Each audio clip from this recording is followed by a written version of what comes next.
أعوذ بالله من الشيطان الرجيم بسم الله الرحمن الرحيم وبه نستعين وهو خير ناصر ومعين مومنین کرام السلام علیکم ورحمۃ اللہ وبرکاتہ۔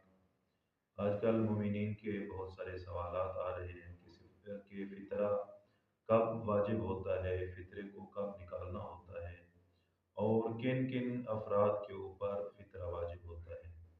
پہلا سوال یہ کہ فطرہ کب واجب ہوتا ہے؟ فطرہ اس وقت انسان کے اوپر واجب ہوتا ہے کہ جب ماہ رمضان کا آخری دن ہو، یعنی جیسے ہی چاند دیکھے گا تو اس کے اوپر فطرہ واجب ہو جائے گا۔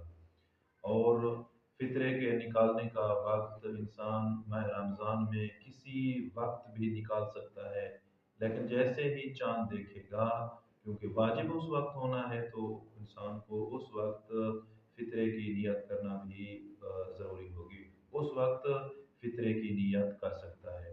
ہاں، اگر کوئی انسان فطرہ اسی رمضان کے آخری دن اس وقت نہیں نکالتا، یعنی جب چاند دیکھتا ہے اس وقت نہیں دیکھتا، تو جب عید الفطر ادا کر رہا ہوگا تو عید الفطر ادا کرنے سے پہلے ضروری ہے کہ فطرہ دے، اس کے بعد نماز عید الفطر کو ادا کرے۔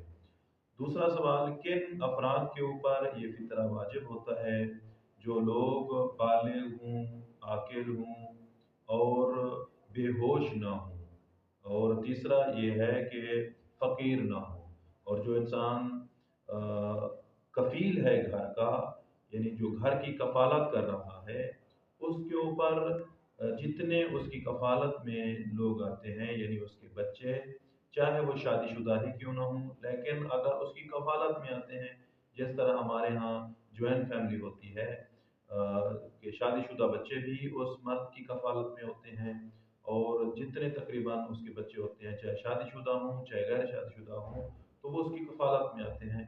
تو جو گھر کا سربراہ ہے اس کے اوپر واجب ہے کہ تمام لوگوں کا فطرہ ادا کرے۔